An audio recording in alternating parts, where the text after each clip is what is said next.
কোন কোন পশু দ্বারা কোরবানি করা জায়েজ? কোরবানির গোশত কতদিন ফ্রিজে রেখে খাওয়া যাবে? 7 নামে কোরবানি দেওয়া যাবে কিনা? কোন কোন পশু দ্বারা কোরবানি করা জায়েজ? কোন কোন পশু দ্বারা কোরবানি করা জায়েজ ভাই? এটার উত্তর হলো, কোরবানি করা যাবে ওঁট দিয়ে, যদি ওঁটের বয়স হয় 5 বছর। কয় বছর? 5 বছর বয়সী ওঁট। আর গরু দিয়ে কোরবানি করা যাবে, মহিষ দিয়েও করা যাবে, যদি গরু মহিষের বয়স হয় 2 বছর। আর ছাগল দিয়ে, ভেড়া এবং দুম্বা দিয়ে কোরবানি করা যাবে যদি এগুলোর বয়স হয় 1 বছর। তাহলে 3 ক্যাটাগরির পশু, ওট আর গরু মহিষ এবং ছাগল ভেড়া দুম্বা, এই 3 ক্যাটাগরির পশু দিয়ে কোরবানি করা জায়েজ আছে। এবং এছাড়া অন্যান্য যেগুলো আছে, বন্য জন্তু অথবা অন্যান্য হালাল পশু, হাঁস মোরগ, এগুলা কোনোটা দিয়ে কোরবানি করা জায়েজ নাই। কোরবানি শুধুমাত্র ওইটা দিয়ে কোরবানি করা জায়েজ আছে, 3 ক্যাটাগরির পশু। কোরবানির গোশত কতদিন ফ্রিজে রেখে খাওয়া যাবে? কোরবানির গোশত কতদিন ফ্রিজে রেখে খেতে পারবেন? ভাইরা আমার, এটার কোনো লিমিটেশন নাই। এটা নির্ভর করবে আপনার রুচির উপরে। এটা নির্ভর করবে যে আপনি কতদিন রেখে নিজে খেতে চাচ্ছেন, বা এটা কতদিন ভালো থাকে তার উপরে।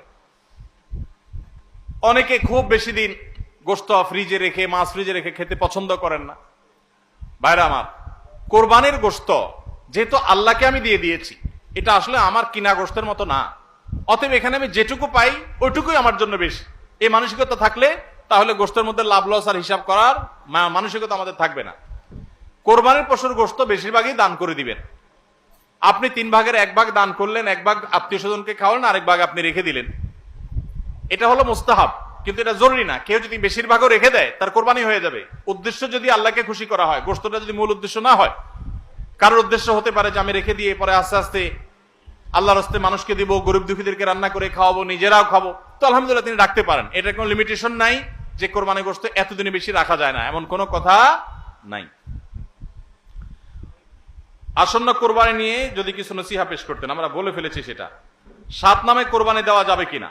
কোরবানি 7 নামে দিবেন কিনা? ভাইরা আমার, কোরবানি মূলত আল্লাহর নামে হবে, এটা আমাদের বলার ভুল। আমরা বলি 7 নামে কোরবানি, আসলে 7 নামে না, 7 জনের তরফ থেকে, 7 ব্যক্তির তরফ থেকে কোরবানি হয়। 7 ব্যক্তির পক্ষ থেকে কোরবানি হতে পারে।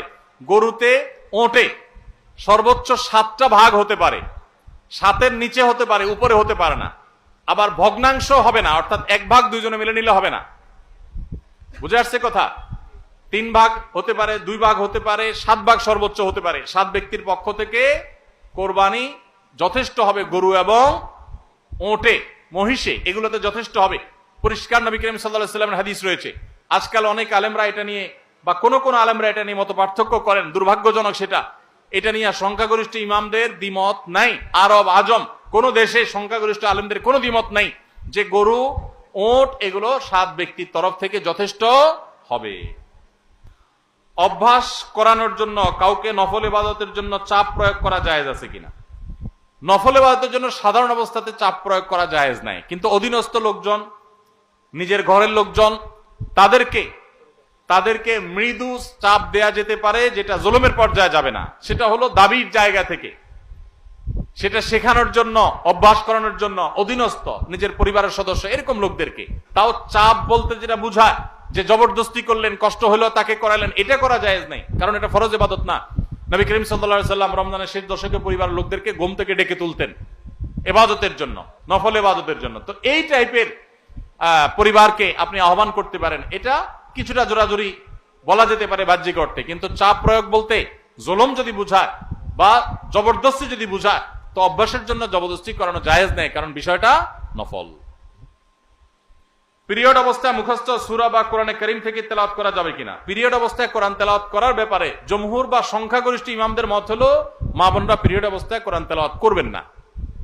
তারা কোরআন তেলাওয়াত শুনতে পারেন, তারা ইসলামিক বই পুস্তক পড়তে পারেন, তারা অন্যান্য দ্বীনি বই, তাফসীর গ্রন্থ, হাদিস গ্রন্থ পড়তে পারেন, দোয়া দুরূদ জিকির আজকার সব করতে পারেন, কিন্তু কোরআন তেলাওয়াত তারা করবেন না, কোরআন স্পর্শ করবেন না। এটা হলো জমহুর এবং সংখ্যাগরিষ্ঠ ইমামদের মত। আমার বাবা একজন ব্যবসায়ী, তিনি ব্যবসায় হারাম করেন। আমি ঠান্ডা মাথায় অনেক করে বুঝিয়েছি, এর কারণে আমাকে দোকান থেকে বের করে দিয়েছেন। এখন এই ব্যবসার টাকা কি আমি খেতে পারবো? আমার জন্য কি হারাম হবে?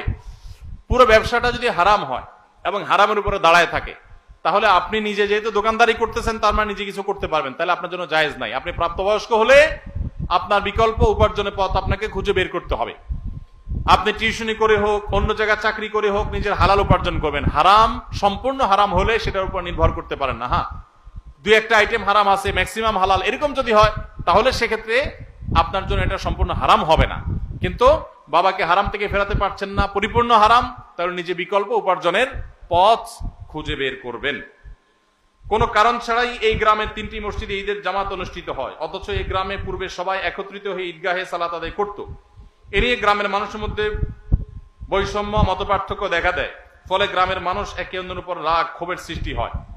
ভাইরা আমার, একই গ্রামে 3টা ঈদের নামাজ হয়, 3টা মসজিদে ঈদের নামাজ হয়। আগে সব মসজিদের মুসল্লিরা মিলে একটা ঈদগাহে নামাজ পড়তেন। অবশ্যই আগেরটা অধিকতর উত্তম ছিল, এখন যেটা হয় সেটা উত্তম নয়। ঈদ এটা নিয়ম হলো মাঠে হবে, মসজিদে হবে না। কোন কারণ ছাড়া মসজিদে ঈদের নামাজ আদায় করা এটা সুন্নাহর খেলাফ, মাকরুহ। ভাইরা আমার, নবী করিম সাল্লাল্লাহু আলাইহি সাল্লাম ঈদের নামাজ পড়ার জন্য মাঠে বের হয়ে যেতেন। আজ শহর তো শহর, গ্রামে মাঠ আছে, ঘাট আছে, চাইলেই অনেক সময় মাঠে নামাজ পড়া যায়, খোলা মাঠে নামাজ পড়া যায়, কিন্তু ওই মসজিদে নামাজ পড়েন। ঈদের আনন্দটাই তো মাঠে ময়দানে যাওয়ার মাধ্যমে। প্রত্যেক মসজিদে মসজিদে ঈদের নামাজ পড়া এটা কোনো উত্তম কাজ না। উত্তম হলো কয়েক মসজিদের মানুষ একত্র হয়ে একটা উন্মুক্ত জায়গায় নামাজ পড়বেন, এটাই হলো সুন্নাত। ওইটা সুন্নাত না। মসজিদে মসজিদে ঈদের নামাজ পড়া এটা কি না?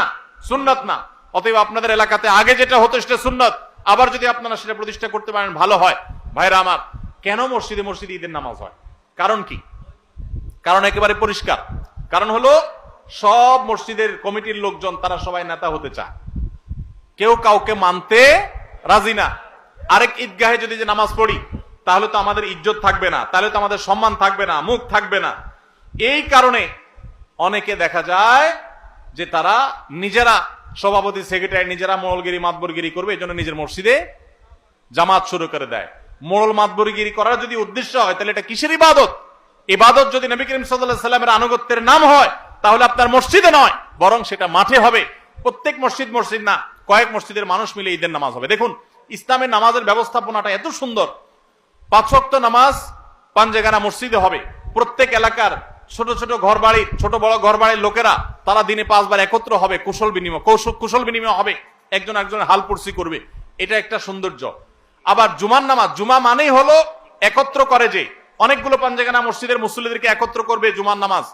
আবার ঈদের নামাজ হলো অনেকগুলো জুমার নামাজের মুসল্লিকে একত্র করবে, আরো বড় পরিসরে হবে, সেটা হলো ঈদের নামাজ। আর আরাফাতের ময়দান হলো গোটা বিশ্বের মুসলমানদেরকে একত্র করবে, সেটা আরো বড় পরিসরে। এটাই হলো নামাজের সৌন্দর্য। এই চেইনটা ইসলাম দিয়েছে, কিন্তু আমরা সেটাকে নষ্ট করে ফেলেছি। এজন্য আপনাদের গ্রামে যারা 3টা মসজিদে বিভক্ত হয়েছেন তারা আবার একটা ঈদগাহে একত্র হন। আল্লাহ আপনাদেরকে সুন্নাতের উপর আসার তৌফিক দান করুন। আমিন।